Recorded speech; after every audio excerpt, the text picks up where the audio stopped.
अंधेरे में जैसे अनायास किरण उतरे, या जैसे अंधे को अचानक आंखें मिल जाएं, ऐसा ही जनक को हुआ। जो नहीं देखा था कभी वो दिखाई पड़ा, जो नहीं सुना था कभी वो सुनाई पड़ा। हृदय एक नई तरंग, एक नई उमंग से भर गया। प्राणों ने एक नया दर्शन किया। निश्चित ही जनक सुपात्र थे। अहंकार आदमी को पत्थर जैसा बना देता, निरअहंकार आदमी को शून्यता देता है। जनक शून्य पात्र रहे होंगे। तत्क्षण अहोभाव पैदा हुआ, सुनते ही जागे। आज के सूत्र जनक के वचन है। इतनी जल्दी, इतने शीघ्रता से जनक को दिखाई पड़ गया कि अष्टावक्र जो कह रहे हैं बिल्कुल ठीक कह रहे हैं। चोट पड़ गई। जनक के पास सब था, देख लिया सब, तैयार ही खड़े थे जैसे कि कोई जरा सा इशारा कर दे जाग जाएं। सब सपने व्यर्थ हो चुके थे, नींद टूटी टूटी होने को थी। इसलिए मैं कहता हूं अष्टावक्र को परम शिष्य में। जनक उवाच अहो निरंजन शांतो बोधोऽहं प्रकृते पर एतावन्तम्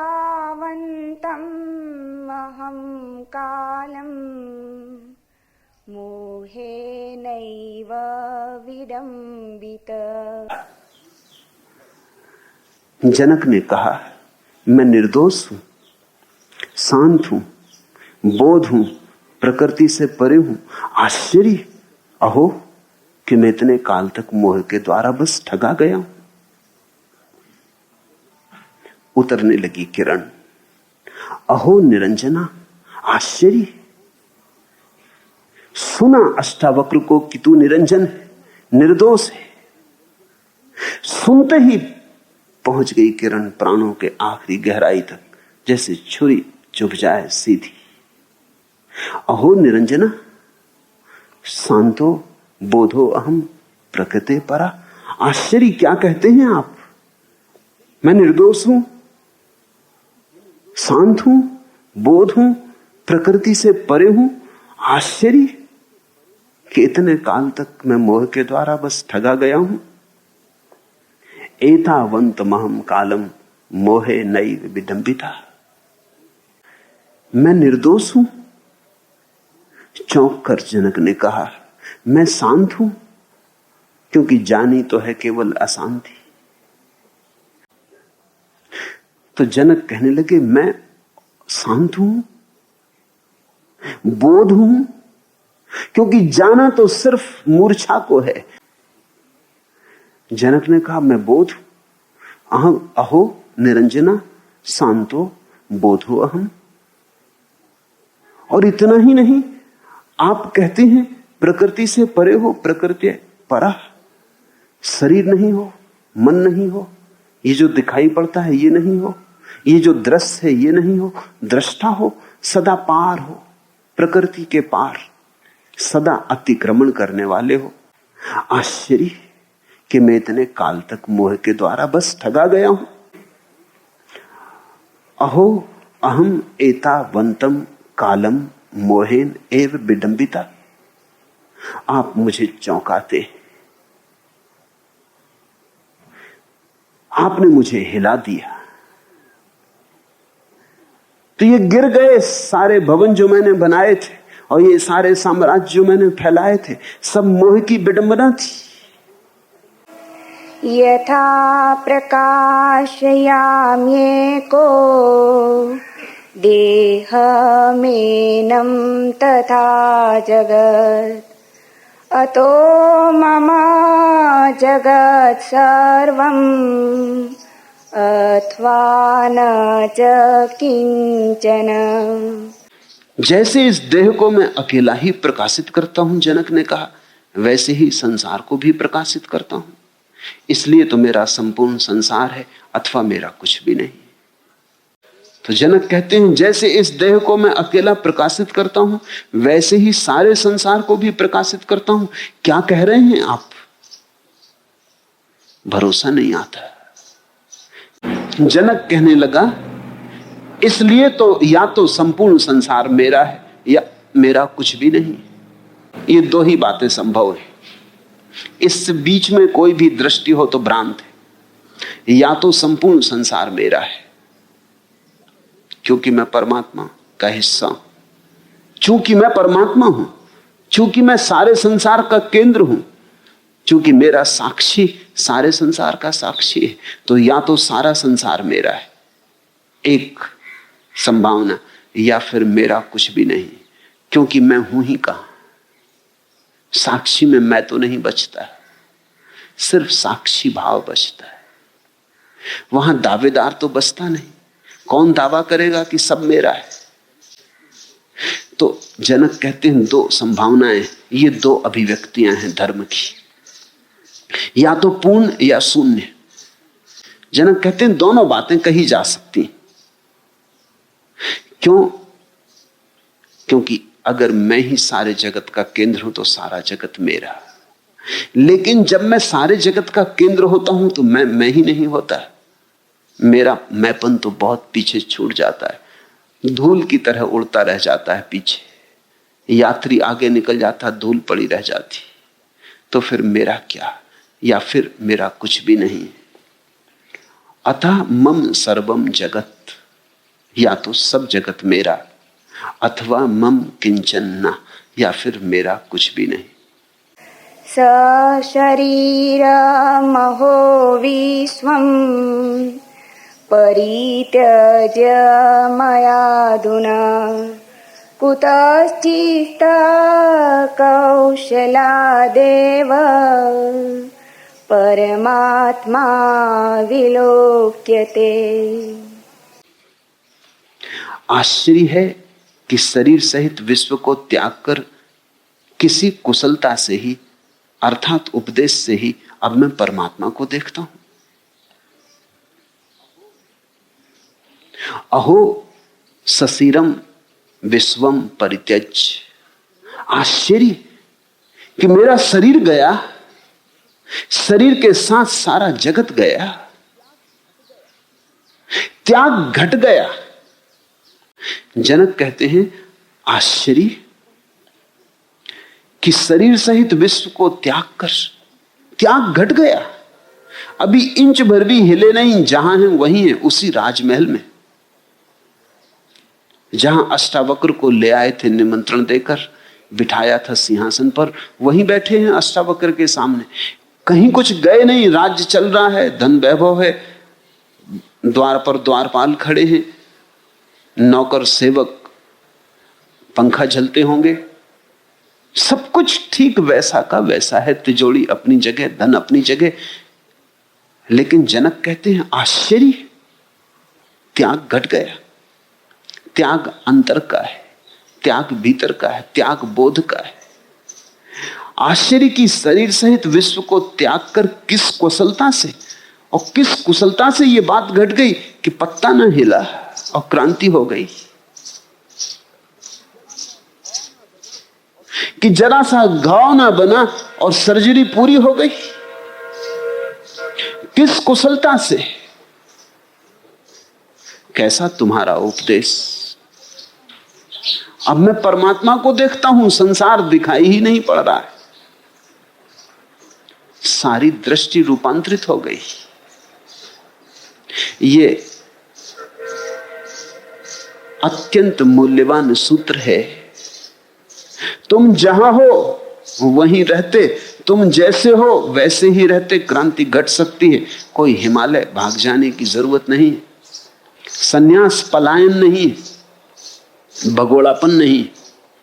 पत्नी है, बच्चे हैं, घर द्वार है, सब वैसा ही रहेगा। किसी को कानो कान खबर भी ना होगी और क्रांति घट जाएगी। ये भीतर की बात है। तुम ही चकित हो जाओगे कि ये हुआ क्या। अब पत्नी अपनी नहीं मालूम होगी, अब बेटा अपना नहीं मालूम होगा, मकान अपना नहीं मालूम होगा। अब भी तुम रहोगे, अब अतिथि की तरह रहोगे। सराय हो गई, घर वही है, सब वही है। करोगे काम, उठोगे बैठोगे, दुकान दफ्तर जाओगे, श्रम करोगे, पर अब कोई चिंता नहीं पकड़ती। एक बार ये बात दिखाई पड़ जाए कि यहां सब खेल है, बड़ा नाटक है, तो क्रांति घट जाती। जनक कहते हैं कि एक क्षण में मुझे दिखाई पड़ गया कि शरीर सहित विश्व को त्याग कर मैं संन्यास्त हो गया हूं। ये किस कुशलता से कर दिया, ये कैसा उपदेश दिया, ये कैसी कुशलता आपकी, ये कैसी कला आपकी। अहो शरीरम विश्वम परित्यज्य कुतश्चित कुशलात्, कैसी कुशलता, कैसे गुरु से मिलना हो गया। एव मया अधुना परमात्मा विलोक्यते, अब मुझे सिर्फ परमात्मा दिखाई पड़ रहा है, मुझे कुछ और दिखाई नहीं पड़ता। अब ये सब परमात्मा का ही रूप मालूम होता है, उसकी ही तरंगें। यथा नतो यतो भिन्नाः तरंग फेन बुद्बुदा आत्मनेन तथा भिन्नं विश्वम् आत्मा विनिर्गतिम्। जैसे जल से तरंग, फेन और बुलबुला भिन्न नहीं, वैसे ही आत्म विशिष्ट विश्व आत्मा से भिन्न नहीं। यथा न तो भिन्ना स्तरंगा फेन बुदबुदा आत्मनो न तथा भिन्नम विस्ममात्म विनिर्गतम। जैसे पानी में लहरें उठती, बुदबुदे उठते, फैन उठता और जल से अलग नहीं, उठता उसी में खो जाता। ऐसा ही परमात्मा से भिन्न यहां कुछ भी नहीं। सब उसके बुदबुदे, सब उसका फेन, सब उसकी तरंगे उसी में उठते, उसी में लीन हो जाते। यथा तोयता तरंगा फेन बुदबुदा भिन्ना ना, ऐसे ही हम हैं। ऐसा मुझे दिखाई पड़ने लगा प्रभु। जनक कहने लगे अष्टावक्र से कि ऐसा मैं देख रहा हूं प्रत्यक्ष। ये कोई दार्शनिक का वक्तव्य नहीं, ये एक अनुभव, गहन अनुभव से उठा हुआ वक्तव्य है कि ऐसा मैं देख रहा हूं। जनक कहने लगे एव मया अधुना परमात्मा विलोक्यते, एक परमात्मा दिखाई पड़ने लगा। यथा तोयता तरंगा फेन बुदबुदा भिन्ना ना, जैसे जल से तरंग फेन बुदबुदा भिन्न नहीं, वैसे ही आत्मा से कुछ भी भिन्न नहीं, सब अभिन्न है। जनक कहने लगे एक ही दिखाई पड़ता है, मैं उसी एक में लीन हो गया हूं। तंतु मात्रो भवेदेव पट्टो यद्वत् विचारित आत्मतन्मात्रम् एवेदम् तद्वत् विश्वं विचारितम्। जैसे विचार करने से वस्त्र तंतु मात्र ही होता है, वैसे ही विचार करने से यह संसार आत्मसत्ता मात्र ही है। जागकर देखने से, विवेक करने से, बोधपूर्वक देखने से, जैसे गौर से तुम वस्त्र को देखो तो पाओगे क्या? तंतुओं का जाल ही पाओगे। एक धागा आड़ा, एक धागा सीधा, ऐसे ही रख रख के वस्त्र बन जाता है। तंतुओं का जाल है वस्त्र। फिर भी देखो मजा, तंतुओं को पहन ना सकोगे, वस्त्र को पहन लेते हो। अगर धागे का ढेर रख दिया जाए तो उसे पहन ना सकोगे।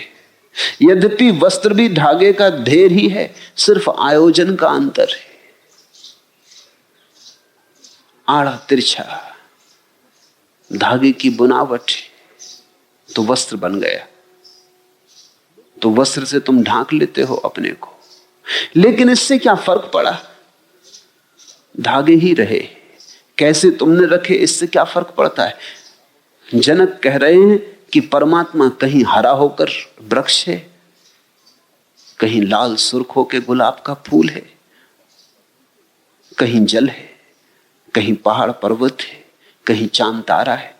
ये सब उसी के चैतन्य की अलग अलग संघटनाएं हैं।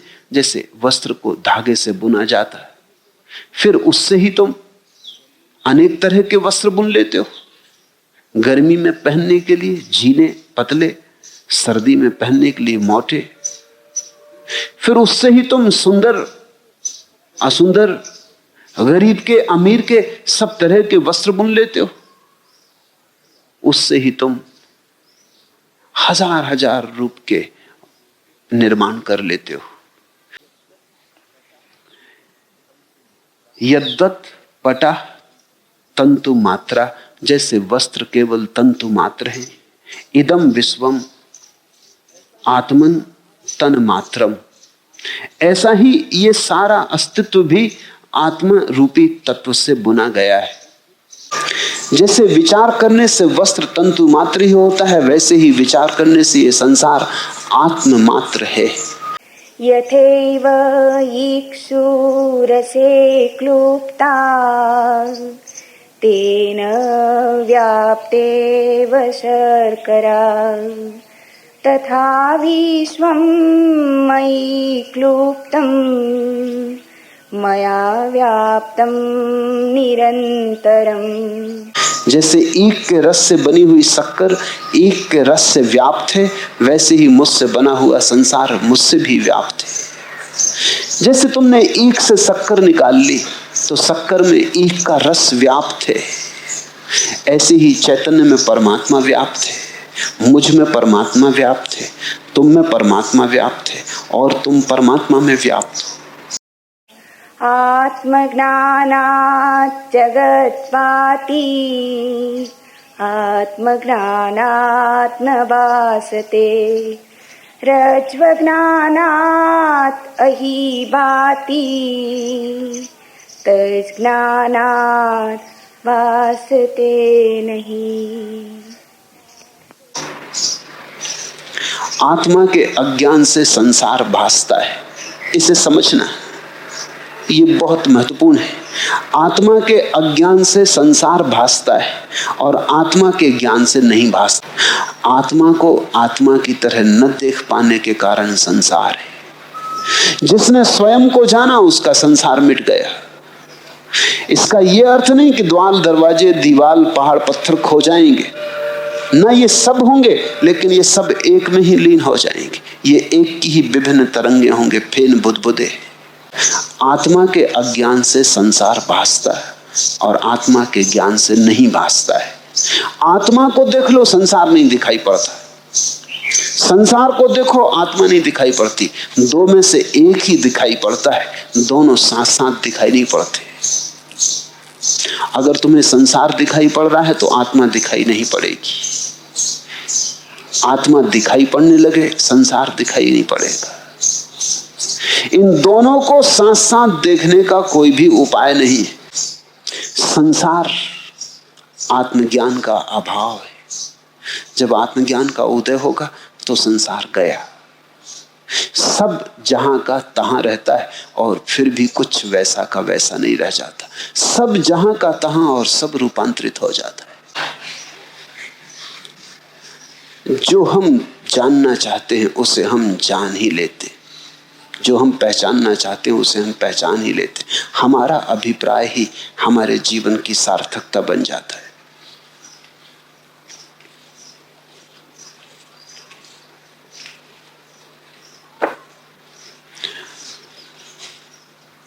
इस संसार से जागना हो तो संसार से जूझना मत। इस संसार से जागना हो तो सिर्फ भीतर जागने की कोशिश करना। जब तुम संसार को बिल्कुल बेकार जान लो तो देर मत करना, काटना एक चुटकी। भीतर झकझोरना अपने को, जगाना अपने को। अपनी जाग से सब हो जाता है। जागरण महामंत्र